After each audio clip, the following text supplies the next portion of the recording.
Hello, and welcome to this week's episode of I Think I'm Human Too. What a time to be alive. We took last week off. If you follow on social medias, we did an Echoes in Silence week. It was kind of something last minute. Actually, Savannah had the idea of taking a week off and all Human 2 podcasts to just kind of take a break. And when I thought of I was thinking of my dad, and I was like, posting him online, really the only reason I shared his story and his death so soon was because so many of my followers knew who he was. And I had said to myself, if I didn't have a following, would I have posted him the way that I post him? Or do I post him because I know that people care? And that word care kept resonating in my head and repeating itself over and over and over again. And so when Savannah brought that up, I was sitting there thinking, how sad is it that people think because you don't have a following, people quote unquote don't care. And in my head, I was like, that is so fucked up. Like, just because I have a following doesn't mean that my dad's legacy is heavier or less than anybody else's. So we came up with the idea to have a Memorial Week where nothing went out other than family content. So I opened up my email and I said, share your stories of your loved ones if you've lost them. Share their story, say their name, tell us about them. Tell us the good, the bad, the ugly, how they passed, whatever you want to share. And at first I didn't really think it would be much, but within the first hour we had 90 emails. And within the next few days we had over 500 emails of stories, pictures, names. It was phenomenal to see, but also heartbreaking. Bittersweet is the best word that I could say. I love that we were able to give these people a space to share these people's names, but it also made me so sad knowing that there were so many loved ones out there that are lost, they're gone, not lost in the meaning of like their name is lost and forever forgotten, but we lost them. They're no longer here on earth with us. It was really sad, but it was a beautiful opening. Yeah.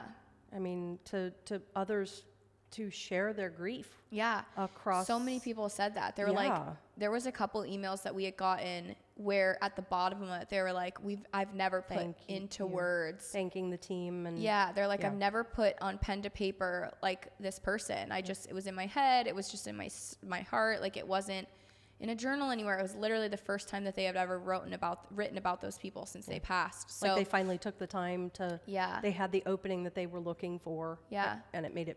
It's crazy. Some of them were tear-jerking. Yeah. Holy buckets. It definitely fucks you up for sure. Yeah. And immediately, so the couple days that went past and the more stories, because I actually wasn't the one reading them. I've been through a few of them, but when you've lost somebody, your heart's in a different space. And sometimes, especially the reason we did it was because November 7th, so November 7th was last Tuesday. And that was the day my dad passed. And it was just a very hard week because you don't know how to feel. We'll get into that. So that's what this whole week's episode is about. But anyways, so I was like, it was too much for me to sit and read through those people's stories and to hear their things. But when I was seeing them so my team did it, and the team would call, and Santino was the main one reading through them, and he was like, "Holy shit, Kat! Like, there's some brutal fucking stories in here." Santino is amazing to go through those things. I don't know how he found the strength. He'd said on Monday, the first day that we had opened it, he was like, gotta stop. At the end of the day, he was like, I had a long day. It was a very hard, mentally traumatizing day, reading through these stories and people share how they passed. Shout out to Santino. He's my guy. I'd say all the time, Human 2 is Human 2 because of him. And so last week's episode, I talked all about, actually, it was a rerun from the week that my dad had originally passed. I did a podcast episode before the podcast was even at the level that it is now. And I talked about the day of losing my dad. So if you are listening to this week's episode and you want a refresher or you want to just know, it's a little gruesome, it's a little gory, it's a little real and raw and vulnerable, so just be prepared. Suffice it to say that Monday, November 7th, 2022 was a life-changing experience for the 7 of us left behind in Denver and rippled through everyone else. Yeah, if you knew Billy, you loved Billy. You could not hate the man. As millions of you guys know out there listening.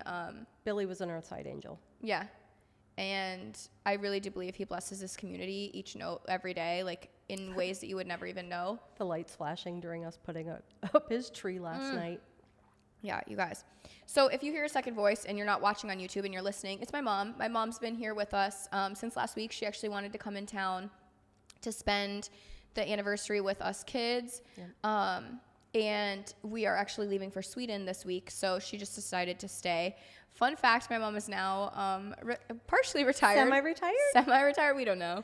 If you listen to Bleep That Out a couple weeks ago, I literally was talking about how my mom was talking shit about how she was like, I'm bored at my job. And then literally the day that episode released, my mom got laid off with 400 other people. I'm laughing, but that's not funny. That's very sad. We are in a recession. So if you are listening and you have a job, you have insurance, you have a home, don't take it for granted. Do not take that shit for granted. It is a very difficult time in life. We are not negligent. We are not ignorant to that fact. My mom is blessed enough to not have to necessarily get right back into work, but she's stressed over health insurance. I mean, that's very a real thing. So again, if you're listening and that's your only blessing of the day, if you have a dirty house because you have kids, be glad you have a dirty house because you have kids. Mm-hmm. Because you have those children. They wake up every day. You know, you have the opportunity to clean the house. You have the opportunity to feed them food. If there's, don't look a gift horse in the mouth. I mean, even though they're terrible twos, screaming at you, they're your kids. They're your husband. They're your wife. They're your... Yeah. They're human too. Exactly. And yeah, so she's been spending the last few weeks with us, and I was filming today. So this week's episode, I wanted to talk about the year of grief and what a year looks like, because again, my dad was my first loss, and some people might be like, okay, this is tired. Like, you talk about grief all the time, but when you lose somebody, and if you're saying that because you've never lost somebody, I love that you have that train of thought. I love that you have that bitterness and that lack of understanding, because that means you're not jaded, you're not hurt in the ways that some people are. But if you are understanding the grief and you relate, you respect, you appreciate the topics, our hearts are with you, and it's just crazy. It's crazy. So I want to talk about it because, again, my dad was the first person I've ever really lost on that level. I mean, we've lost people in our life, but not my dad. Yeah. And I've never really experienced, like, when I heard grief before, I was like, oh yeah, they're grieving. Like, it is what it is. Now I'm like, that is a lifelong feeling. It's a lifelong thought. It's a lifelong hole. It is for the rest of your life. And so many people, when my dad first died, I was flooded with thousands of DMs, messages, nonstop, of people just saying, you learn to grow around the grief. Or there was another example, it's like a ball in a box and it just keeps going back and forth and back and forth around the box. And one time every few weeks, few days, few hours, few months, few years, it'll hit your button within that box. And it comes out of nowhere and it hits hard and it hits heavy. And that's true. And doesn't it though? Yeah. And when I first lost my dad, anything and everything that was said to me, it just went in one ear and out the other, because I just wasn't in the space to absorb. And now it's been 371 days.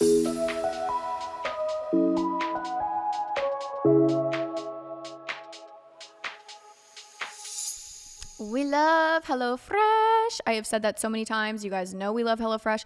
I love it specifically because it is so easy. Raphael makes it. But with the holidays coming up, it is getting hectic. I said that with fall. I said it's going to get hectic because everybody wants to be outside and enjoying the last minute fall weather. And now the holiday season's coming up. So everybody wants to focus on gift shopping and everything else under the sun that comes with holiday season, not grocery shopping, because who wants to leave to go to a busy, hectic grocery store? That is why we love HelloFresh. Every season, all seasons, we love HelloFresh, but holiday season is one of my favorites. I don't have to go to the grocery store.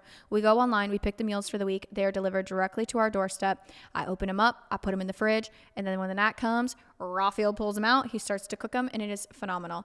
The other part is there are 15-minute meals. I don't know if you guys knew that, and I haven't shared that with you guys before. There are 15-minute meals. So if the kids are back in school, sports season's coming up, or if you're in a state like us and it takes you much longer to get home from work because it's snowing, it is phenomenal to have a 15-minute meal. It is so quick and easy to make, and then it's on your tabletop in 15 minutes. So I love HelloFresh, and they did give a code for us. I want to share with you guys. You are going to go to HelloFresh.com/human human2free and use human2free, all one word, for free breakfast for life. 1 breakfast item per box with subscription is active. That's a free breakfast for life at hellofresh.com/human2free with code human2free. Who doesn't love a free breakfast? You're wrong if you say no.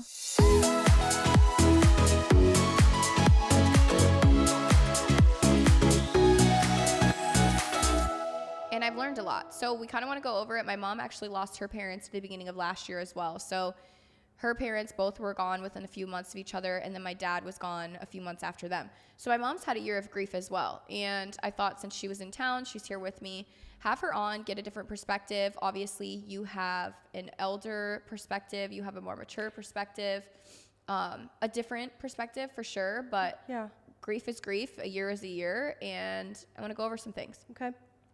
So my mom and I made a little bit of a list this morning of things we wanted to go over. Sometimes I just wing it, but sometimes I feel like we really need to stick to a couple things that we want to talk about.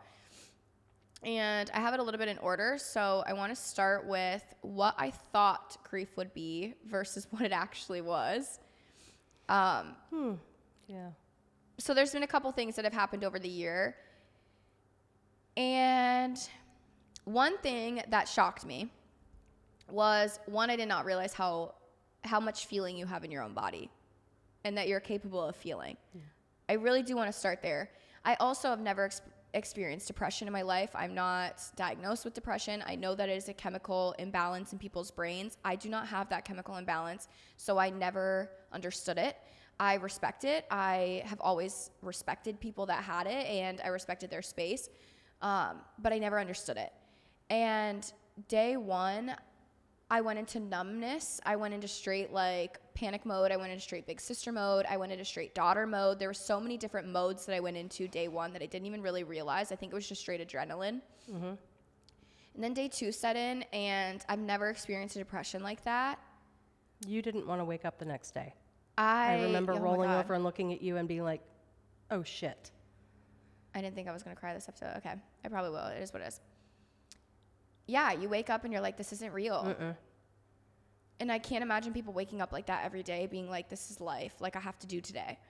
It was a very, very, very difficult day. I remember getting in the shower, and it was like my first time being alone without you and Raphael. And I was just like, fuck. It took you forever in that shower, and you cried and cried and cried. Damn, I did not think I was going to cry. I thought I was totally so either. I don't talk about this as often at like that, this level. And like, I also feel like it's easy because it's just us, but yeah, it was a different level of feeling that I've never felt in my entire life. There was a lot of things going through my brain of like, I miss my dad, I miss my best friend. You go through denial. You're like, is this real? You feel things you've never felt. Yeah. You feel things you've never felt. And so let's just start there. Like, I didn't really realize what grief was, much less the depth of it. Again, you literally feel things in like your soul, like, and they hit you out of nowhere. Just out of nowhere. I mean, all of a sudden you're like, I want to call. I can't. And then you're smacked with the crying and the emotions and the why can't I, and oh shit, if only they were here. It's just, yeah, it's been a long year of that, of the times you go to pick up your phone. My dad and I would send each other TikToks back and forth time and time again. It was so funny. And I actually have a text message to him. You go through, like, I think I have it. Let me see. You go through so many times where you go to pick up your phone, you go to call, you don't realize. Like, I don't know if you can see on the screen, I have a TikTok that I sent him of just like an outdoor guy, like, reporting the weather. Yeah. And I texted him November 13th of last year, so actually my brother's birthday. And I just said, I miss you. Literally did not even remember that he was dead. So, because I would text him all the time. Yep. I'd be like, miss you. Come hang out. So there's just like those things that you go through where you just don't know. Anyways, we're going to move on from that. It's crazy. It's crazy the feelings that you go through. It's crazy the denial you go through. It's crazy the forgetfulness that you go through. Like, again, you literally just pick up your phone. You don't remember. I remember buying my first car this year. So my dad's always been the one to buy my cars with me. My mom and dad bought my first one when I was 17, 16. I don't know. They bought it together. My dad picked it. My mom bought it. That Impala. And then I moved to Florida for college, and I needed another car. And he was in Minnesota. I was in Florida. He called the dealership. He found the car. He spoke to the man. He called me. And mind you, I didn't even know my dad was, like, doing this. He just knew my car was in bad shape, and it was a couple years later. And he called the dealership. My high school boyfriend that was with me at the time, even though we, like, went into college a little bit together, he was going to school to be a mechanic. So my dad actually called my high school boyfriend at the time and was like, I found this car for Catherine, go pick it up. Anyways, long story short, we get there and the guy was like, oh yeah, I've been waiting on you. And I was like, what? And I come to find out my dad had been negotiating. My dad did the whole deal. And then when I moved to Minnesota a couple years later, that car was kind of on its way out and I needed another car. My dad's just been there with me through every car purchase, and it got to the time where this past year I was saving for a car. And I know this is like a random story, and I shared this on TikTok previously, but we didn't know what kind of car we would wanted. I knew I had to get a specific kind of car because I wanted to write it under my business, and I needed a car that weighed a certain amount. And so I don't know how we ended up out Audi. Oh, that was what it was. I called my Uncle Bobby. So my uncle is my mom's brother, and he knows everything and anything about cars. And normally it would be my call to my dad. And I called Uncle Bobby, and I actually was like almost in tears because I was like, Uncle Bobby, I just don't know what kind of car to buy. Yeah. And he was like, oh, I thought you called because something was wrong. And I was like, no, but I should call more often, clearly. Anyways, it was just one of those moments where, again, you get caught. You're like, damn. Yep. And so we go to the Audi dealership because my uncle was like, it's a wonderful car. Like, it's if you were to buy that level of a car brand instead of like a Honda or Toyota or something along those lines. I wanted to step up from kind of like the normals. I wanted a little bit more of a luxury vehicle, but not like high-end luxury. So that was the good middle brand that he suggested. And I saw an Audi Q8. It was like this charcoal gray. I loved it. It was gorgeous, but it was already sold, and they had no other Q8s on the lot. And I was like, damn, okay, well, I guess there's nothing here for me. And the girl working with us, she was actually like, you know what? They did bring in a new Q8. I don't know anything about it. I don't even know if it's going to hit the showroom floor yet or when, where, whatever. And it's the weirdest fucking story ever. So she's never seen the car, and she's like, let me go see in the back and see if like it's available to come up. So they bring the car around, they park it in the front, and I come out, and the car is white. It's a white Audi Q8, is exactly what I wanted. But fun fact, I didn't want a white vehicle, but my dad would never purchase a vehicle that wasn't white. But white. And so anytime he would tell us kids, he was like, you gotta get a white car. And so when I saw that it was white, I was like, damn. Not only that, they backed it in, and it was parked right next to another backed in vehicle. And it was a blue Audi. I don't know what year it was, or what it was. And the license plate was EBS. It was EBS. Mm-hmm. I didn't tell you that. No. I have a photo of it. And it was just crazy. And that day, the girl that actually sold us the vehicle and the front desk girl, they were followers. And that day, like, we went to pick up the car. But, and I don't mean to cut you off, but quite honestly, that's what it's been a year of, is signs. Signs. We're going to get into that. We're going to talk about that. Okay. But my dad's been everywhere, and just times like that. So that day, again, the girls that helped us were followers, and they like put martini glasses in the vehicle when we came to pick it up, and there was flowers, and it was so kind and so sweet. And we ended up going to a Timberwolves game that night, and we get stopped right at security after going through security, and it's this older man. His name is Scott, and he was like, my daughter's actually the one that helped you with your car today. And I was like, holy shit. And he was like, I just want to let you know that, like, you really made an impact on my daughter, all this stuff. And I'm sitting here like, fuck, like, wow, what a day. And at the end of it, this guy was like, I heard about your dad. And he was like, do you mind if I give you a dad hug? And I'm just sitting here like, this is so wild. Like, they do show up in the craziest of ways, but it's been a year of that, of just like straight up catching you off guard, catching you in like the lowest of moments when you think they're not there. They're there. My dad is, and always was, a very loud man, and loved his presence to be known. And since he's been gone, that's not changed. but there's just been a year of a lot of ups and downs and loneliness, but I wasn't lonely because you feel like you're alone, but you're never alone in anything you go through. But it's just been a crazy year. I think another thing of what I expected our family to come closer together from this because, I don't know, I've always heard of families getting closer together, and I think I had a brutal wake up. Not every family comes together. Not every family does. There's the saying of like the family glue, and 1,000,000% do I believe that was my father. Yep. I think there's a lot of resentment that I have against him actually, because I think my dad was one. Which is unexpected, the resentment. Yeah. I think it's normal. I think there's a lot of normalness of resenting or having issues with the person that's deceased because there's so many unanswered questions. There's stuff like that. But I think what I've noticed and what I resent against him is he was always putting out fires, which I kind of knew that like things were going on in the background that he was just like keeping at bay. But what's pissed me off is he wasn't solving problems and like putting out fires for good. He was putting out fires. He was band-aiding. Yes.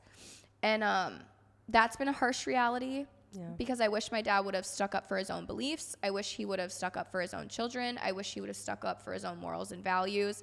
I think he let a lot go just because of certain people, and I understand that you take a back burner to certain people in your life that mean a lot to you or that rule a lot in your life, that control a lot in your life. But at the end of the day, he left a lot of problems behind for us to deal with.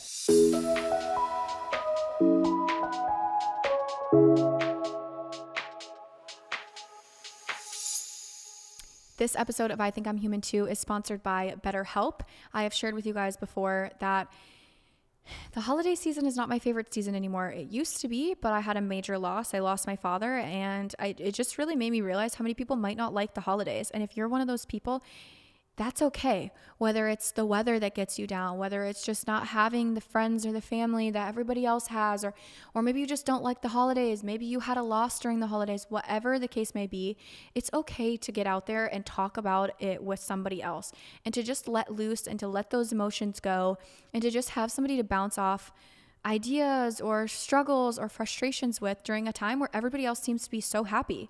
So I love BetterHelp for that. You can do it at your fingertips. BetterHelp is literally on your phone. It could be on your laptop. It could be on your desktop, whatever the case may be. And you don't even have to leave your house for it. So they set you up. You fill out a questionnaire, and they set you up with a therapist that they think is fitting. And if you don't like that therapist, you can find another one. If you do love that therapist, I absolutely love that for you. And the best part about it is you do not even need to leave your house, because if you're in a state like me, it's already snowing. So BetterHelp did give us a code for you guys. If you're a Human 2 listener, I want you to check them out.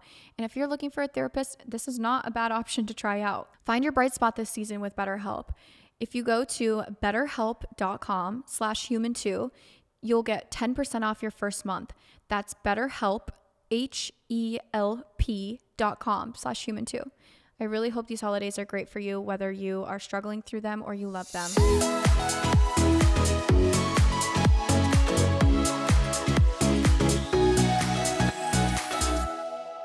A loud and boisterous man who was very happy and did not like confrontation. Yes. He liked to be loud and proud about the most random shit, but when it came to... And there were certain things that he was very strong about and would stick up for, but I don't believe it was the right things. I believe he left with the knowledge and the belief that family matters, but I don't think he left behind the definition of what he thinks family is. Because to me, my dad was all about family and doing the right thing and being the right person, and family means blood, and family means the last name, and that's what he spoke about, right? But like that's not what he lived by. Like he lived by doing the right thing and being the right person and building your right team. But when you have sore eggs in the team, instead of him being like, hey, we're all a team, let's work this out and not spoil other people's eggs, he was like, okay, whatever, like we're still a family. And it's like, okay, well, I wish we would have talked about things before he left us because spoiled eggs cracked and spoiled the salad. So I don't know. And then it's a hard thing. But my family's always been my dad's family. So like my core family on my dad's side, it's just always been an awkward because we were a mixed family. So it's always uncomfortable. It's always awkward. You got kids with different women. Like you have your own family, you have your first wife's family because those are her kid, like your kids' families together. Then you have your new wife and their kids and their family together. And it's just a blend of a lot of different people. And if roles were reversed, say like Raphael were in that role and my husband was managing all that, he's straight up like, lay this shit on the table. Let's figure this the fuck out. Like, we're all a family here, so let's figure out how we can get this train to keep moving in the same direction without getting off the tracks. And my dad was more like, oh yeah, we got a squeaky wheel there, but we're still chugging along. It's okay. Oh, we got another squeaky wheel here, but it's okay. We'll deal with it later. And now at the end of the day, it was more grease the wheel than replace the wheel. It was more of a, grease the wheel more than figure out why it's squeaking, right. Type thing. Yeah. It just was, let's get through this. And then on the other side, we'll keep going. And we always kept going. Always. And then he passed, and there's just been some bullshit. It's just been a lot of straight up bullshit on all parties, mine included. But it got to the point where my peace, my happiness, was sinking quickly, and my husband and I sat down and we were like, what is worth my mental health? What is worth the mental health of this household?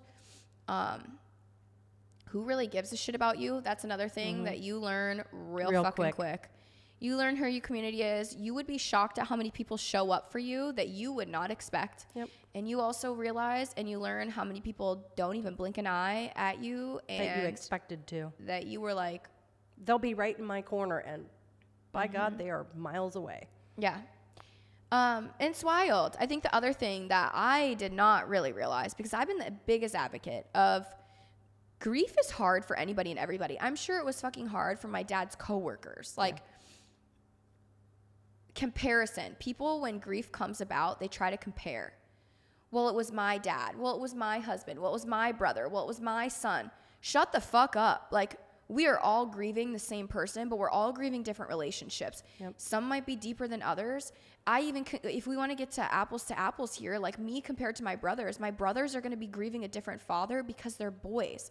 They had a different relationship with their dad. I don't have a sister to compare to. I don't have a sister to be like, damn, that's our dad. Like I had almost a solidarity in my grief, which is fine. That's okay. My brothers, all three, yes, there's 3 boys, but they were all grieving in different ways. They all got a different side of dad. Right. My stepmom was grieving my dad in a different way. His mom's grieving in a different way. There's no right or wrong, and I was so sick. That was actually my breaking point of sticking around for certain family, because I was so sick of being told, well, I'm grieving. Well, shut the fuck up. Like, we all are. Why are we saying that? Like, at this point, you're just blowing air just to fucking blow air. And I was getting so tired of that. I was grieving one of the best friends of my life. And that's the other thing I say is, like, I wasn't only feeling like it was my dad. If you really talk about, like, my dad and I's relationship, I was like, yeah, he's my dad. Like, yeah, he fixes my cars for me, or like. Yeah. But my dad was one of our best friends, Raphael's and I's. We would always go to his house. We would show up. And we would have coffee with him in the morning, or we would bring dinner. We literally would always just see what was going on with my dad, just because I felt like he was bored and we wanted to hang out with him. How many times I FaceTimed you and you're like, hey, say hi to Dad. Dad's here. And I think it's funny because the people that were in that household at the time, if you look in the mirror, why were we showing up at that time versus why are we not showing up now? We weren't there for certain reasons. We were there for the genuineness, the friendship, not the parents, not the siblings. We were there because we were friends. I'm friends with some of my siblings. I'm very much friends with one of my siblings. At the end of the day, siblings is a sibling, but like a friend is a friend. My dad was a friend. So yeah, it was just different. It's a lot. Well, but on that same token, your loss was with 4 siblings who were fairly closely age related. Mine, I was 16 years older than the third one and almost 19 years older than the second one. So they mourned completely different parental figures than what my brother Bob and I had. Yeah. You know, we actually had the trial parents where we were always in trouble. We were always, you know, and then the next two were like, oh, hey, the other two made it back fine. They're alive. They're alive. It's okay. But if there's no blood, no bones, we're good. As the younger siblings, I can see where they were probably like jealous of, well, you had more time, you know? So like, but again, the time was different. And you're like, yeah, we had more time, but like we were fucking ridiculed and was it beat to hell. Quality time is the question. Yeah, right. That's what it boils down to me, is quality time. Regardless of the relationship, is it quality time? And quality is subjective to everybody, but this is, correct. So Aaron, for example, Aaron and I had this conversation originally because Aaron is the brother that I'm the closest with. I love all my brothers dearly, but Aaron and I are like the ones that are open communication, open dialogue 24/7. But Aaron and I went through a little bit of a tiff when it first happened. And when I finally was able to sit down with him and I was like, what's up? Right. He was sad because I had such a close relationship with my dad. And I was always with him, and I was with him every single day, and I was talking to him all the time. Mm-hmm. And I think he was having a lot of regrets of like, I didn't show up, because Aaron was always invited. We loved hanging out with Aaron, but he was in the early college stages. Like, he was living in a dorm, he was living in apartments, he was just having friends, he was just 21, like he was just able to drink. Like, there were so many things that Aaron was busy with. But I think his regrets, he started to take out on me because he was jealous. And I flipped it on him, and I said, Aaron, since the day you were born, you got to live in the same house with Dad. Every day. Every single day. I was halfway across the country. Right. So, like, could we get into the tit for tats? Yes, but at the end of the day, he's gone. So at the end of the day, it's not your fault. It's not my fault. Let's not blame each other. It's not what we got and what the other one got and that we didn't get. It's more just, how do we move forward? How do we become stronger? How do we grow from this? But how do we be thankful? The point is, there should be no tits for tats. There should always be tits. Well, and we could get tats for those. That'd be great. But realistically, everyone has their own relationship. Mm-hmm. And it's nothing but detrimental when you say, but you had, and I only had.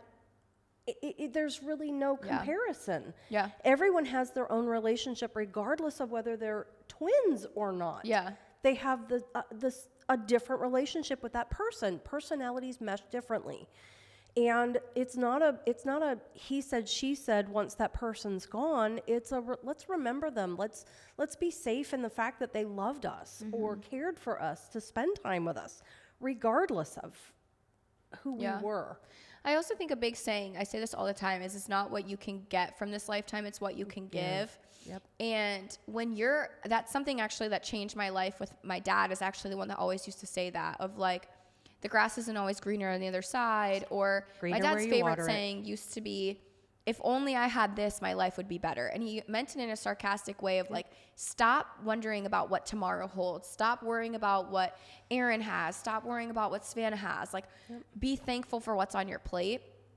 And he's always said that if you showed up with 3 index cards saying your 3 top problems and we all shared them at the table, 9 times out of 10, you're going to take those problems back because you are only equipped to handle those. You don't want anybody else's bullshit, because you know how to handle your own shit because it's on your plate for a reason. And he really changed my mindset. And I'll talk about this in a little bit about like things that I've learned from it. It really is true. Like, yes, I got a lot of time with my dad, but I'm grateful and I'm thankful for the time I was able to give him. I cleared my plate a lot to hang out with him. Yep. I sat out a lot of girlfriends' dinners or dinners with my husband because I wanted the time with my dad and I wanted to give him that. And I don't regret my relationship with him. I think it sucks because I wish it could have been longer because of how valuable and how enchanting our relationship was. I don't know. Like, I just loved him so dearly. But I'm also grateful for the years that I had with him because, again, it was not always like that. The last 2 years of his life was really like the core time that I actually got him as a friend. Yep. Before, I barely even really knew my dad. I mean, I knew of him. I knew who he was. But I didn't know him on that level. I wasn't an adult. I didn't have the brain that I did at the time. I had a lot of resentment. I had a lot of anger. Why did you choose another family over our family? Like, there's just things as kids that you can't go through. But when you're an adult, and that's why I advocate so heavily for you to sit down with your parents, Because when you're an adult and you get in the mindset of our parents are just parents living this first life on their own too. Like this is her first day of November 13th of 2023, just as much as it is mine. Just because we're their parents and we're taught to look up to them and to listen to them and to respect them, it doesn't mean that they know anything more than that we know. Every single day. They don't come with books, by the way. We do, and it teaches us the colors. You know. You don't know, and you got to give them credit where credit is due. They're doing their best just as much as we are. And if you're able to sit down as an adult and have that understanding of it's their first day living this day too, your mind will change, your empathy will grow, your heart will expand, and your brain and your anger will lessen. Like you'll just be in a different room. And I finally was able to start learning who my dad really truly was, not as a dad, not as a husband, not as a parent, as a human being. And he's human too. Shameless plug there. Like he was human too, just living his best life. There's a lot of things, again, that I have a lot of questions on, but it really changed my mindset when I was like, damn, he was just living his life, doing whatever he knew how. He had faults, he had strengths, he had weaknesses. He had learning lessons, he had regrets of his own. And he was just getting through life as best as he knew how. So that's kind of some things that I wanted to go over to start with. I did say it changes in how I think differently now. A lot of those things I just touched on. Yeah. I definitely look at life more preciously. I've realized how fast time goes. I mean, we always say like time flies, but time fucking flies. Time flies. Even just being a year. Yeah. I'm like, I've been here a week. It's crazy. And it on one hand, it feels like I've been here forever because I don't have my pets and I don't have my husband. Yeah, you're out of place. But, on the other hand, it's like, I can't believe I've only been here a week. You know, there's so much more that I want to experience with you. Yeah. I love that. To me is the most important gift is time, Yeah. And so I've learned, quite honestly, in the year that your dad's been gone, mind you, I lost both of my parents in 2022 as well. I have taken a step back. I mean, for the first time ever, I took a 2-week vacation from work. I've never taken more than a week. And I will tell you Ever? that... I didn't know that. The anxiety to get on a plane and fly overseas was terrifying because the last vacation I'd been on, he had died. And I was terrified. Did not know how to handle what would happen if something went wrong, what would happen. I mean, I just was a ball of nerves. See, and I went opposite. I was like, we've already had the worst vacation of our entire fucking life. What could go worse? And if it goes worse, at least we've experienced already.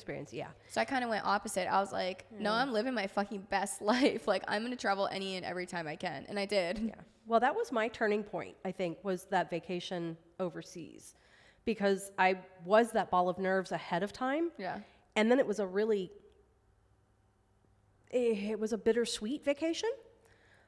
And when I got back, I was like, fuck it. I'm 52 years old. I'm going to live my life because, quite honestly, her father, my ex-husband, the person who helped me bring her into the world, died in front of me. And what am I going to do to make that better? I can't keep wasting time. That was the thing. You do get into that mindset of like, they say like, you do have survivor's guilt. That's a real thing. Bad. It's really bad. Tuesday, it was very bad for me. I had a very hard time. Mine was like the first few months after because I had taken time off of work because I was still working at the time. And I was going to get a facial actually that morning. And I lost my shit on the highway because I was like, this is before I'd even quit my job fully and did social media full time. But I felt so much guilt knowing like, why is this my Tuesday that I'm driving to get a facial? Yep. And why is my dad in a grave somewhere? Like I lost my shit. And I was like, you just go through this. And you had said that too of like, I just have guilt, like living life and like being off and being partially retired. And you think like that, like he'll never get to be retired. He literally worked every single day of his life since whenever. Well, granted during COVID, he took 7 months off, but you just have guilt that like, they'll never get to experience that freedom of just driving around town, doing whatever as a 65-year-old aimless man, you know, like he died at 60. He's never going to make it to 65. You have guilt. But But then what kicked in for me was like, my dad would, this is so cliche, my dad would not want you to be sad. You know what I mean? Like your loved one would not want you to not live your life. If anything, they're like, go live the life that I wasn't able to live. Because if I were to ever be looking down, say, God forbid anything happens, and my husband sat out opportunities and life experiences because he missed me, I would be like, so mad. I would be like, get on a fucking plane and go see that shit. Like, go do that shit. Like, go be present. Go live the way that I couldn't. And my dad, anytime we would go anywhere, my husband and I love to travel, and I've always traveled, and I would FaceTime him anywhere and everywhere we would go. Even to like basketball games, I would FaceTime him all the time, and it'd be like, here we are, here we're sitting here, and like this player's here, or whatever. And you don't get those FaceTimes anymore, but you do know that like they're proud, they're excited, they're happy, they're there. Your guilt turns from guilt into, let's do this.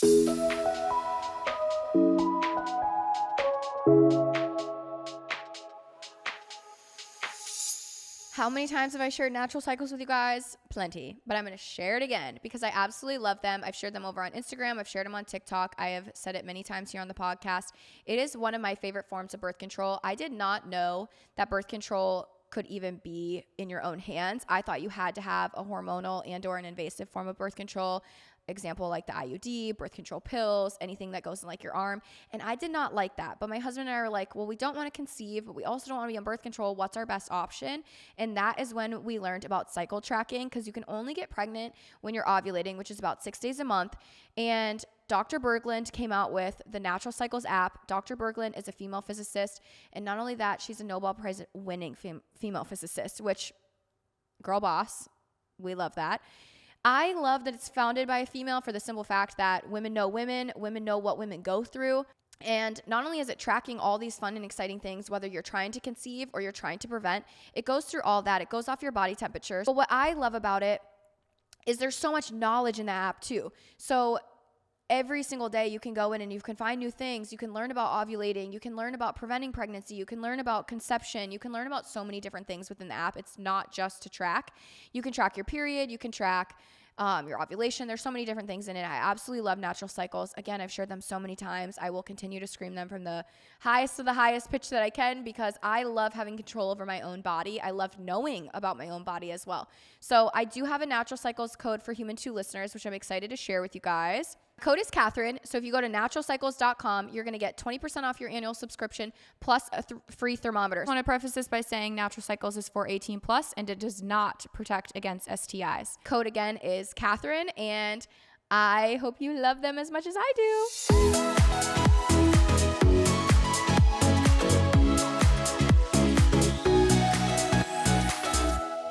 See, and my guilt, I knew that I was going through the guilt, and some days the guilt rises to the top, but for the most part, I've taken it and looked at it as I have the opportunity to be here, and I'm going to be the best that I can for the time that I'm here, and I'm going to make my life count. And quite honestly, like she said at the beginning, yes, I was bored in my job. I love my job. I love the people I work with. I miss it immensely. But there's days you want to be mentally challenged. And at this point, I'm embracing it. I have to be happy where I am with what I'm doing, because to me, if I'm not happy, if I'm not making the best out of what I'm doing a disservice to your dad and to my parents who I lost last year. And to yourself. I think especially to myself. But I want to touch on that because that's a really heavy thing to bring up. Because it took me to losing my dad. And genuinely, I mean this in the lightest way possible. I'm happy I lost him when I did because I couldn't imagine going another 25 years of living just to live. You know, you just live every day because it's just how you do it. When you lose somebody, your mindset changes, and exactly like what you said. You live it for a different purpose because we're selfish human beings, but we're also selfless human beings. And I think that's a mental thing that you don't even necessarily know that you're doing. You're just living life aimlessly. You're doing it because you're living to just live. But when you lose somebody, you go out of that selfishness and you go into selflessness and you're like, I'm going to do this for them. why are we not doing it for us to begin with? Why are we not living every day and being thankful for every day? And again, I'm preaching to the fucking choir here. Right. And like, I am just as guilty of doing this as I was my entire life. So like now, but my last year, it's been so different. And I'm like, I wish I lived like this differently. I've got so much more empathy. I've got so much more patience. I've got so much more understanding. Because at the end of the day, how many days have I walked around? 371 days of my life where I've had a hole. Nobody knew that. I mean, some people, yeah, online, but the Starbucks barista didn't know that. And if she treated me like shit, like she didn't know if I was on a breaking point. She didn't know. It could be her name was Billy and that set me off. Like, you don't know who you are or what impact you have on people. So go in life just being kind. Go in life being patient. Go into life being empathetic. Don't fucking leave your house if you're in a badass mood. That's okay to be in a badass mood, but it's not okay to go out there and ruin other people's lives. And it's not okay to be their reason. It's not okay to be their 13th reason why. Like, and I've been that person. I've been out and about and like I've had a shitty server and I was like, why the fuck is she being a bitch? Like, you're getting nothing you and I'm leaving. Put yourself in check. Tipped. Right. I've never not tipped, but there's been times where people have been rude or I've been rude. And it's like, why? Why are we not going out every single day trying to make a positive impact, even if it's literally just a smile? You do not know what people are going through. A glare is there's no reason to be glaring at people. Granted, I do be glaring at people on the road when they're driving fucking reckless or when I drive past them and they're on their phone. Or slow. No, not even the slowness. When I see somebody on their phone, it drives me up a fucking wall. I will literally glare at you and I will honk because I'm like, get off your phone. You could kill somebody. Anyways, we're not getting into that topic. But that's something I've really learned this last year is why have we not been living this way the whole time? Like Tim McGraw says, live like you were dying. To live like you were dying. I mean, come on, guys. Seriously, it's very true. It's very true. Because quite honestly, if I had that morning to live all over again, I would tell him how much he meant to me and tell him how much I loved our children, all 4 of them, and quite honestly, 6 of them, you know. It just, you don't have the opportunity to do it over again. Yeah. And that's something that's weighed heavily on my chest the last year. So my dad and I talked again, we're friends, and he also really respected my husband. And my husband always comes in with, like, he always sat on the top of the fence. He would see both sides. He loves playing devil's advocate. He is the biggest person to do that. But my dad told us too much. As children, like, because at the end of the day, Raphael and I were children in the situation, and we just knew too much. We knew too many of my dad's opinions. We knew too much of what was going on. We knew too much of how he felt. We knew too much of what was said, what was done, what was put on his plate, and I internalized a lot.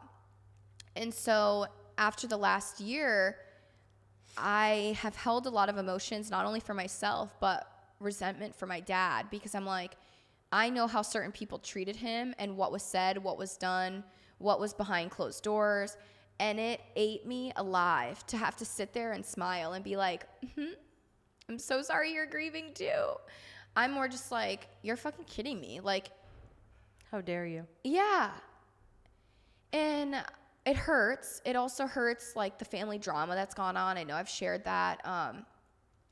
But like the whole lawsuit shit, when that got brought up, I was just like, seriously? I almost laughed. I was like, at first, like, because I was like, well, God forbid if anything ever does go south, like, and if you guys really do try and put some law paperwork on my doorstep, I had to reach out to my legal team. But I was almost more like, how childish, and like coming from the people that it was coming from, I was just more like, we're joking, like stuff like that. And to hear those people say, well, my grief is deeper than yours because I'm this or this, and or my love was deeper because I've known him longer, and I'm just sitting here like, yeah, because I wasn't fucking in the world. Like, what do you want from me, a gold star?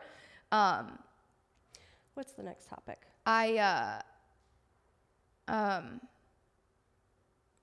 Another thing was celebrations. I wanted to talk about celebrating. Oh, yeah. So, fun fact, my dad actually turned 60 last summer, right before he passed, and I was really trying to plan him a 60th birthday party, and I was not in the same financial position I am now to have, like, the time and the freedom to plan a party, much less extra cash. We had just bought a house. We had just had a wedding. We were renovating. Yep. And I was trying to plan him a 60th birthday party, and I was reaching out to my stepmom. I was reaching out to my brothers. Nobody was really, like, biting. They were just like, okay, yeah, like let us know what you need help with. But then when I was like, okay, well, what about this? What about this? Do we do a dinner here? Do we do a party here? Do I get a food truck? There wasn't buy-in. There was nobody really like eager to say or do. And I was like, okay, like people are busy, whatever. Like we'll get to the next one. Like the next big birthday, it is what it is. And what's funny is when I was doing, because we got married end of May, my dad's birthday was end of August. In my thank you cards to my dad's friends, I literally wrote in there, hoping to see you at the end of summer for a birthday party for dad's 60th.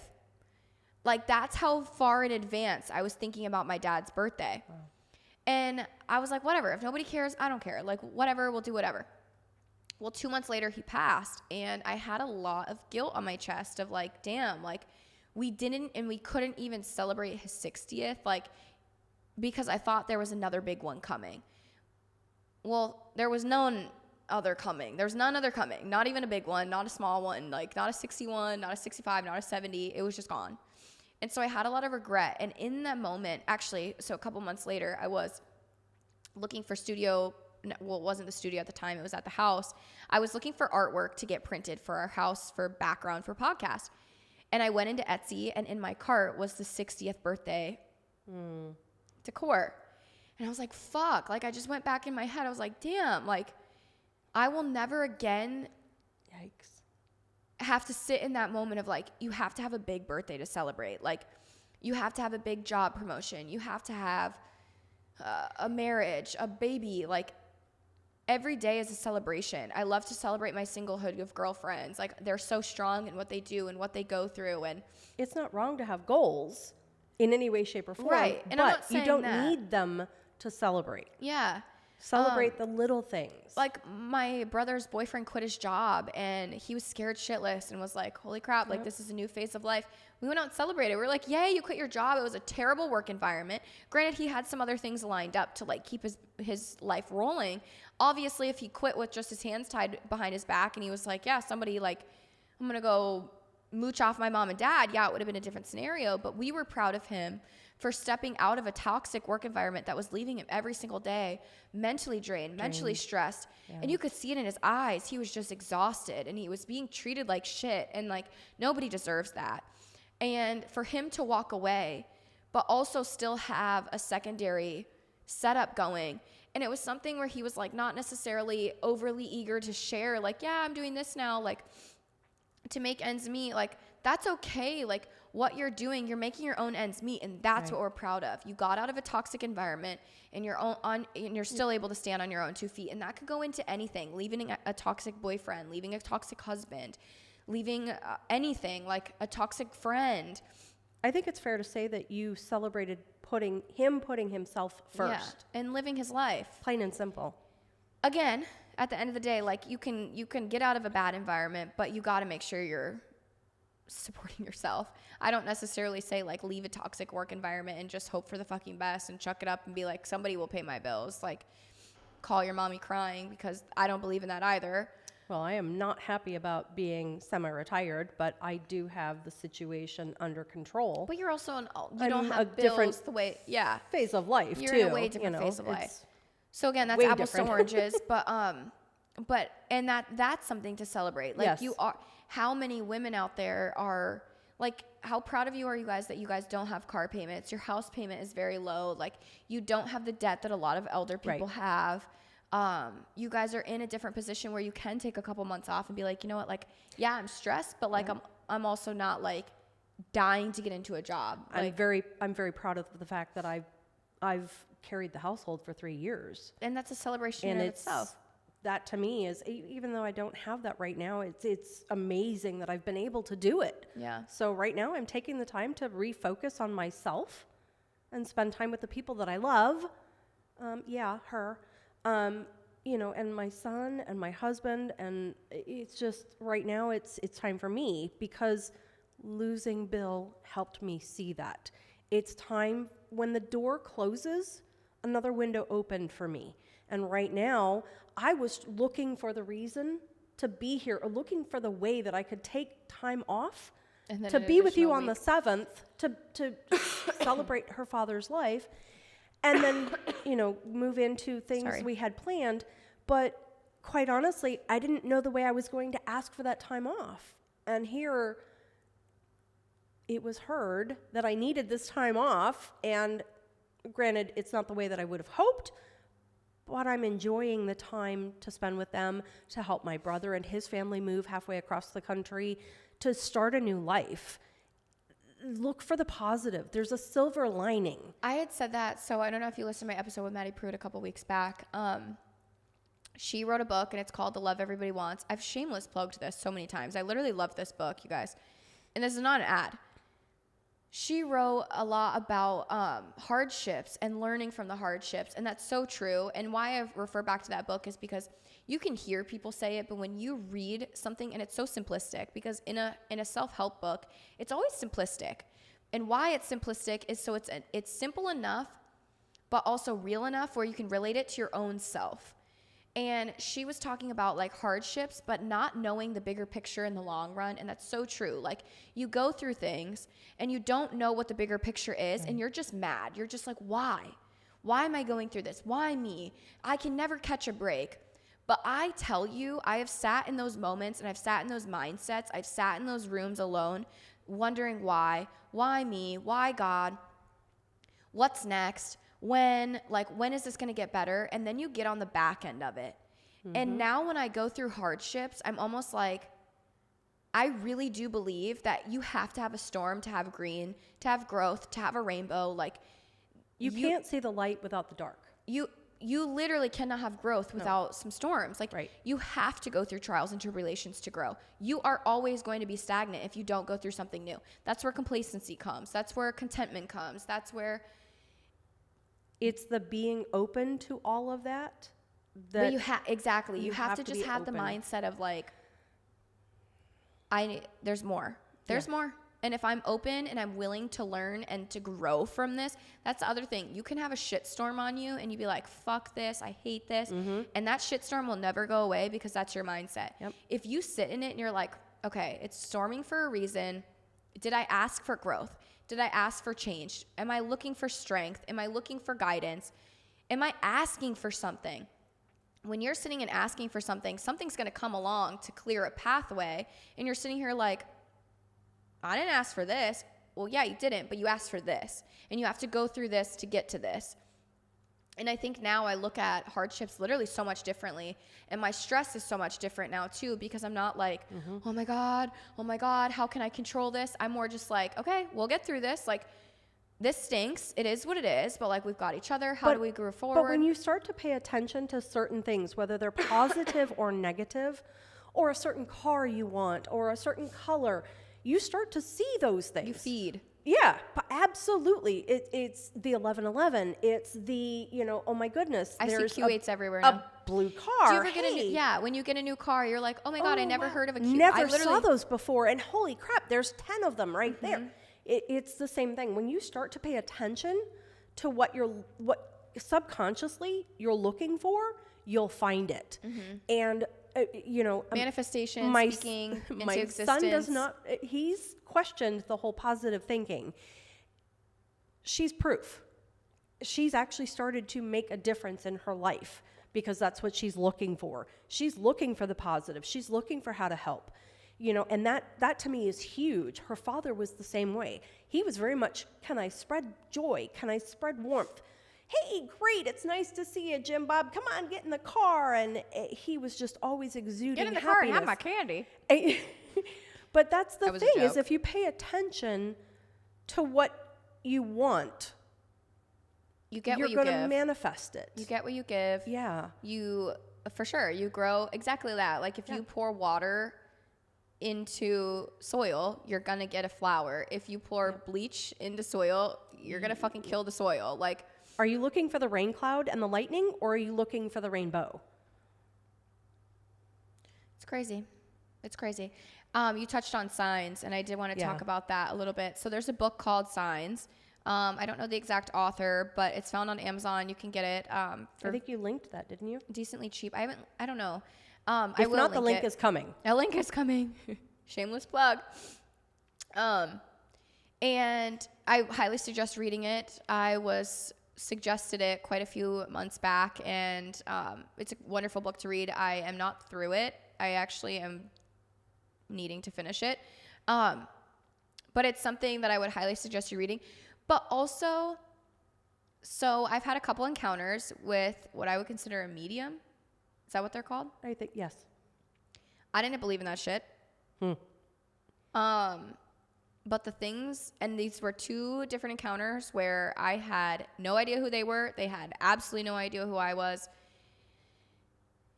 And that will change your life. I do not suggest going and looking.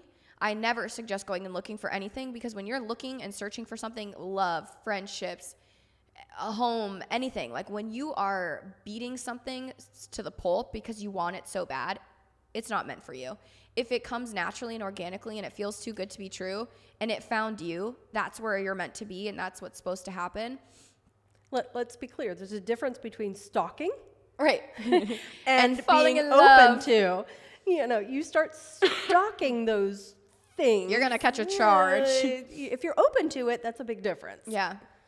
And I really do believe in that. I believe what's meant for you will find its way to you. Fact. I do believe in some work, because obviously, but I believe in working on yourself, because when you work on yourself, that's where the work is needing to be done, and then that's what will gravitate towards you. Right.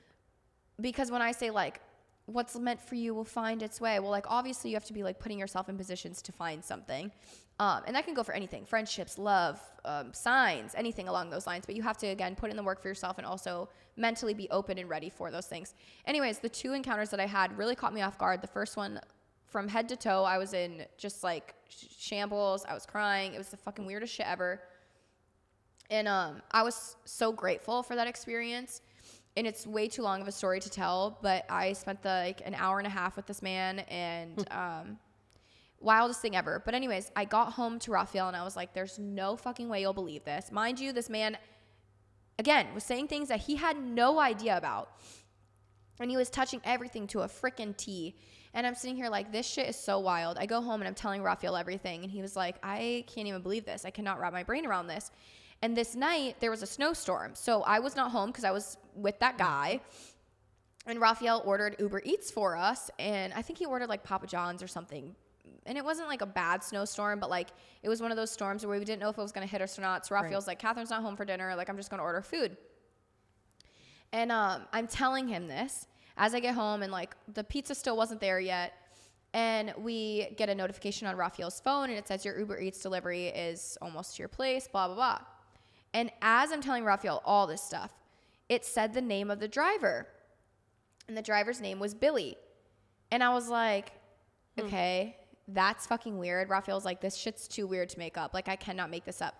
Mind you, Billy, we spell my dad's name, Billy as in Billy, in Denver, the day he died. Do you remember me saying, if I have a little girl, I am telling everybody this in this room right now, if I have a little girl, I will be naming her Billy, and it will be an IE. Yep. I was claiming that in front of my brothers. Literally, my dad was not even. Airport. My dad was, no, we were at the island in the Airbnb. Oh, yeah, you're right. And my dad, his body was still in the hospital room somewhere. Buddy wasn't even, transferred yet. We weren't even on flight home. I claimed that fucking name. Mind you, it was Billy with an IE. We were expecting a man. We opened the door, and it's a girl. And I'm like, you cannot make this shit up. And so Raphael was like, holy shit, that was the weirdest thing ever. It was just too weird of a coincidence. Just stuff like that. There's been signs time and time again that have come, and you just cannot make it up. I shared a TikTok a couple weeks ago. I was driving to here. I was driving to the studio. I was in the far left lane. I always am I'm a fast driver. I was in the far left lane. Something told me, mind you, I always get off on a certain exit. And I was like, ooh, I want to get off the exit before because I want to drive through downtown. Because this time of year, they're putting up the Christmas lights. Right. And I love to see the Christmas lights on fall leaves. I know it sounds silly. Anyways, I move from the far left lane. I get all the way into the right lane because my exit's coming up. And I just see a domino effect. Mind you, I was in the far left lane. I see a domino effect. And I'm like, oh, shit, this is a pileup. And then I'm like, oh shit, oh my God. This car, it was a small little. Oh Lord, this one. It was a small little compact car, not a Prius, but something along those lines. And I watch it from the far left lane spin all the way into the far right lane, directly in front of my car. Everybody's locking up. This car's right in front of me, and it is completely compacted. Mm-hmm. Trunk front end, completely in the front seat. This was the one you called me on. Yeah. And so I'm like physically shaking because I'm like, did I just watch somebody die? Like, I cannot take this right now. You thought holy she was fuck. dead. I call 911. I was actually the first person to call 911. I pull off on the shoulder, actually on the exit, and I'm like, I just watched this happen. Like, there's a 7-car pileup. This one vehicle needs immediate medical attention. Everybody in the pileup is jumping out of the car to come to this woman's rescue, to get her out of the car. The doors aren't opening. Yep. And I'm sitting there like physically shaking. Like, my heart rate was so fast. I'm like, we need medical here now. Like, and she was like, okay, you can get off scene. If like you're not part of it, get off the scene. And I was like, okay, because obviously they need to like, and we're on a major highway. Like, you don't want to pile up. And I said, it'll probably be best if you come off the on-ramp. Like, they would have to come backwards to get to this woman because it was so backed up now. So I get off, and my sign for my dad is in birds. And so I looked up at my sunroof when I like got downtown, and I was at a stoplight, and I finally start to like feel my emotions. I'm like, oh my God. And I look up and I was like, I'm so thankful I'm all right. And I literally said those words word for word. And I'm expecting a bird to fly over and it'll be like, oh, thanks, Dad, for keeping me safe. Because there's no fucking reason that I should have gotten off an exit early. I don't know why. And as that's mind you, like, normally my phone's always connected to my car. And I was on the radio for whatever reason. And normally when I'm on the radio, I'm listening to like KDWB. I'm listening to the hip hop. Like, whatever reason I was on country, I don't know why. And Jody Messina's song, I'm All Right, came on. And like, immediately I lost my shit. Like, I was so hysterical. I had to pull over because I'm like, my dad and I, and you loved that song. The three of us, yeah. We loved that song because it was just such an upbeat, positive song. Her vocals are wonderful in it, and the message in it's wonderful. And it got to the point, and I literally pulled out my phone to record. I like put it in my console, and I was just like, I can't believe, like, this is so unreal that, like, I have to pull out my phone. So I pull out my phone, and I was recording, and then it got to the point where it was like, God only knows, and I'll see you again. And I'm like, I had to pull over. I was like, nope, I can't keep driving. I just lost my shit. I was just bawling my eyes out because I was like, that I know was a sign from my dad, because I used to always play that song on Touch Tunes in bars when I was with him, because it was just one of those songs that, like, anytime we were at a bar. We've done it at karaoke. Yeah. It's just one of those songs that like older people know, and like younger kids know too, like me and my age group. Like, you know that song, like if your parents, you know that song. Like, all my girlfriends know the song. Like, it's one of those songs that like you can never go wrong playing. And my dad would always be like, oh my God, you played this, didn't you? One again, yay. And it was always so funny because he would always be like, because he could barely hear it, and then he'd be like, oh, that's Jody Messina. And I actually have it on video of me being like, Dad, I played you a song. And he was like listening. He was like, who is it? And I have that video, and it's just crazy because I was like, at that exact moment, you cannot tell me that wasn't my dad, because I was in that line of pileup. Do I think I would have been the cars going like that, like across 4 lanes of traffic? No. You never know. But I never know. And it was just in that moment where I was like, holy fuck, this is just so wild. And mind you, the woman did make it out alive. She was living. She was breathing. She was conscious.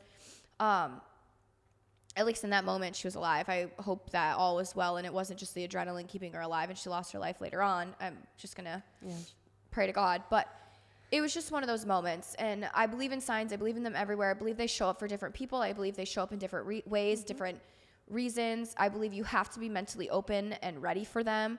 I also have to believe that you believe in them yourself. You have to trust in yourself and not be like, oh, was I crazy? I say this all the time. I see hawks. Hawks are where I was like, my dad had a Minnesota book, and I let my brothers and my cousins, and I don't know if you wrote in it. I think it was just for the boys and the cousins. And we picked a page, and I was like, write on any page. It was going to be buried in him with his casket, and it was. And I said, write on the page that you, like, whenever you see, because we live in Minnesota, I'm like, when you see a Minnesota bird that you see Dad, or you want Dad to show up for you in, write on it. Yep. And I chose a hawk. I don't remember exactly which hawk. I just chose a random hawk. And on that page, I said something along the lines of, show me strength, or show up to me in a hawk when I need strength, and when I want to know that you're protecting me. I see hawks all the time on the highways. They're just sitting on the street lights. It's the craziest shit ever. There was one other time too where something really, really, really fucking weird happened. I don't remember the exact story, but I did post it on TikTok. I got to look back at the story. And Raphael and I were talking about it, and we literally look outside, and there's a hawk sitting on our thingy. I'm just like, this shit you cannot make up. It's the wildest shit ever. I don't know. There's just been times, again, I just believe it's really just trusting in yourself and knowing that if your loved one is near, you just have to believe that. Faith. It's faith. Yeah. Delulu is the Salulu, y'all. So one other thing, the last thing I really wanted to touch on is when you lose somebody, it can change people. And I've met a lot of people who don't want to talk about their loss, who don't want their mom, their dad, their siblings, whoever they lost. They don't want that person brought up. They don't want to speak on them. They don't want to think about it. They want to cry about it in their bedroom and be left alone. I respect that. I don't believe that. Isolation grieving. I went opposite. And in my head, I was told, my stepmom had asked me when I hit 1 million, I got a text message. Me and my brothers actually all got a text message in our family group chat. And it was not nice, in my opinion. Again, that's my own subjective opinion. It was basically, I would like for you to grieve your dad silently and not publicly because it's a lot. I'm sure her reading through comments is not something that she's comfortable with, and it's strangers to her. Technically, all these people are strangers to me as well. But to me, it was a community. To me, it was people that loved my dad, and to me, it showed that my dad meant so much more to everybody, not just the Ebbs family. Like, he was a human being that radiated light and love, even through a fucking screen. You did not have to be in a presence with him. You did not have to share the same bloodline with him. He was somebody that I didn't want to shun, and I didn't want to grieve silently, and I didn't want to grieve alone in my bedroom with my own husband. And I didn't give a fuck about sitting and having family dinners. I wanted my dad's name to not be ever forgotten. I respect where certain people come from with their thoughts, but they also need to respect mine. Yep. And my mindset was never to profit off of. My mindset was never to gain followers off of. If anything, my mindset was, how do I keep my dad's legacy alive? How do I keep his spirits alive? How do I not let his name die with him? And that was exactly where it started. This episode of like the Echoes of Silence. Again, why do we have to have 1 million people care about Bill Ebbs? We don't. But at the end of the day, like, it's my decision to keep his name alive and to shout it from the rooftops. And so I've done everything in my power of like, how can I reach the grieving community in honor of my dad, in honor of their lost loved ones, not just my dad. So since losing dad, I did the Beloved collection with Karama Collective because we were walking the streets of New York last Thanksgiving week of last year. We buried my dad on that Tuesday, and I said, I will never celebrate Thanksgiving again. It's my own personal preference. It's not a holiday I really cared about to begin with. It's not something that's really meaningful to me. It was always just like a weird holiday in general. I'm not a big Thanksgiving food girly. I respect You never have been. I respect the history of America. That's to each its fucking own too, about how we got here. I don't know.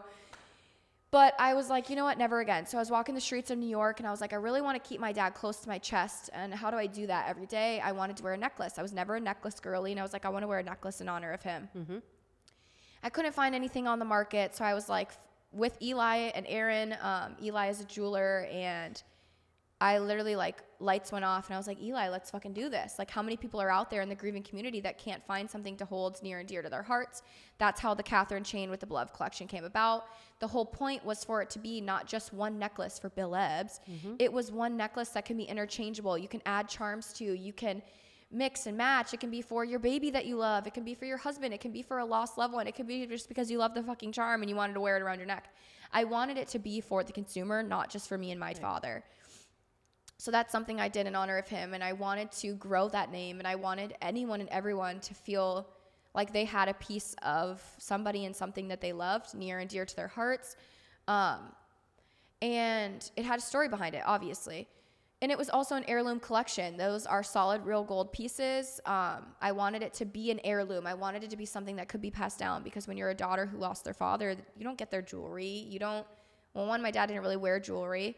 And what they do have, it doesn't go to the daughter. It's stereotypically, it's the mother passes down to the daughter, right, and or they pass down to the son to give to an in-law someday, and whatever, don't get me started on that party.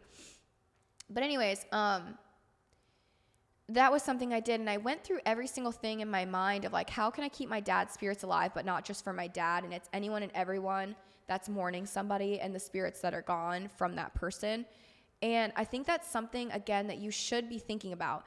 Even if you want the isolation, grieving, and I respect that for you, but how can you go forward in life honoring your loved one in the way that they would want? Some people are trash people, and you're like, because there's so many people out there that have lost a loved one and they weren't a great person. But a legacy can't be passed down if you're silent or siloed. So a legacy isn't grown. Yeah. You know? Actions, though. Actions, yes. So that was another thing. I was like, my dad loved to be overly giving. Oh, yeah. We have a video of him the day before he passed. He was so mad because he loved to tip $20 anywhere he went. He didn't care if it was a $5 tab. He would leave a $20 bill. He did not give a single shit. And there was an argument back home before we went on the vacation, not with anyone in the vehicle, but because we were in the vehicle and my dad was talking about this, and nobody in the car was part of the argument, but my dad was sharing the argument, and he was like, it could be the servers $20 fucking that they were low on their rent. Yep. And he was like, what if they needed fucking gas? And he was like, and if I can help them and I don't need that fucking $20, I'm going to give that fucking $20. Yeah. And that sticks with me. Still to this day, I listen to that video all the time. I think it's funny as shit. But also it's not the funniness because it's my dad. It's the value behind it of helping. You never know, again, what people are going through. If someone's $20 negative in their account, it might not seem like much, but if you only have a $20 bill and I'm negative $20 in my account, I have no food in my fridge, I'm not going to go take that physical $20 and put it in my account because I'm going to be left with zero. So what's going to happen is I'm going to go spend that $20 on food, and my negative $20 is now going to get a negative $35 or a $35 late fee on it, or overdraft charge. So now I'm negative $55. It's a spiral. You never know what you're going through. So if you can pay it forward, and that $20 means nothing to you, do something out of your way to help. Pay it forward, whatever you can do. And so that's when I was like, something in my head was like, pay a bill. It's not even that it doesn't mean anything to you. It's that how can I help this person more? More and show my appreciation for them walking, living, breathing. Right. And obviously, like, money is a sensitive topic, and I don't mean to be insensitive on it. $20 is a lot of money. Even to me, $20 is $20. Yeah. Like, that can buy a lot of money, or that can buy a lot of things. It also can buy not much in today's world. But it was more the principle behind it of, like, how can I move forward with my dad's legacy of just being a kind, giving, generous human being? Right. How can we share his passion? When I started thinking, pay it forward, something came up and I had shared on Instagram. I was like, during the holidays, like, what can we do to help you? Like, for giveaways, like, some people love the PR. It's something simple. It's brands send stuff to me. But then I was like, okay, but what can be very meaningful to people? Right. Sometimes that's it. They can't afford goods or makeup and they wanted to try something out and I can send it to them. I would love to do that. But a lot of people said, pay a bill. And in my head, it sparked something of like, bill, duh. I was like, pay it forward, pay a bill. I was like, so how can I pay a bill forward? Yep. And that's something I really believe in. And in 2024, I'm wanting to do forward. So every month, we want to pay people's bills for them. Yep. I don't know how it'll look because, unfortunately, I've been scammed a couple times, and that's real life. People can scam you all the time. So I don't know the logistics of that yet, but we'll figure that out because if we can give back in a meaningful way that way, and we can honor Bill that way, I'm going to do it. Whether it's whether I have an extra $100 and I can pay your electric bill, or we're at Cub Foods and there's a mom putting things back because they can't afford everything, we'll pay the bill. Like, however we can go about. It could be something simple as we're in line at Starbucks and we pay for the car behind us. Something small. It doesn't need anything small or big. It's all meaningful. And again, when you go into the mindset of what can I give, not what can I get, you should never expect anything in return. You should always just be doing it out of the goodness of your heart. None of us are Jesus. None of us are perfect. But it starts with just paying things forward and just being a good human. That's something I want to do in honor of him. I will tell you that being here this week with you and riding around and things, I know there's been a couple of times you've actually paid for the car behind us in certain scenarios. And let me tell you, the feeling that it brings up in me is just, I imagine being that person in the car, whether they need it paid for or not. Yeah. It's just kind. It is. If I was to get it bought for me, I'd be like, oh my God, that was so nice. I'm like, aw. really? That's amazing. And I want to share. I want to keep doing it. I get, and that's the other thing. Like, I understand I'm blessed to be in the shoes that I am, because an extra $7 in a Starbucks line is, some people, they were like, yeah, this is my priority today because I needed my $5 coffee. I cannot afford an additional $7 behind me. And Raphael and I've always kind of done that. Even before my dad passed, we would always like kind of grab random cars behind us. Or one time we were at a Starbucks that was attached to a laundromat, and the woman was trying to walk through the Starbucks line, and she had her stroller. And Raphael was like, absolutely not. Like, what do you want? We'll grab it for you. We'll meet you at the front. Like, and she tried to give us money, and we're like, absolutely not. Like, you're totally fine. And she started crying. It's stuff like that. Like, you never know what people are going through. Right. Yes, that $5 might be expensive to them, but they're willing to spend it because it's a simple treat for them, but they could need it somewhere else. And the kindness does not have to be monetary. Not at all. In order to share. Not at all. Hold a door open. I was just about to say, open the door, smile. Fucking smile. You know how many people aren't smiling these days? Get on a plane with a mother and her child. Let me tell you, having been a single mom flying back and forth with my kids, how many times did I get on a plane trying to wrangle a 5-year-old and a 3-year-old? Or helping with their bags. Anything. Raphael does that all the time. Like, Raphael's always just naturally taller, larger, stronger. He's always helped people with their bags getting on and off flights, especially women, like younger women, right. Older women. He's always the first to jump up and grab people's bags for them. And it's simple as that. Like, it does not have to be monetary. You're absolutely right. A smile. A nice word. Or thank you, a compliment. That's actually, we were just talking about that at dinner the other night. Like, my mom's very much the person. She will literally Frogger across traffic to be like, oh my God, I love your outfit. That's gorgeous. Like, you look beautiful today. Something along those lines. It could mean the world. And it's as simple as that. Yeah. But those are kind of like the things that over the last year I've definitely grown from. I've learned from. I have changed. It is what it is. There's a lot of things that I've become, honestly, a lot more cutthroat with. And in certain senses, people could be like, oh, she became a really big bitch.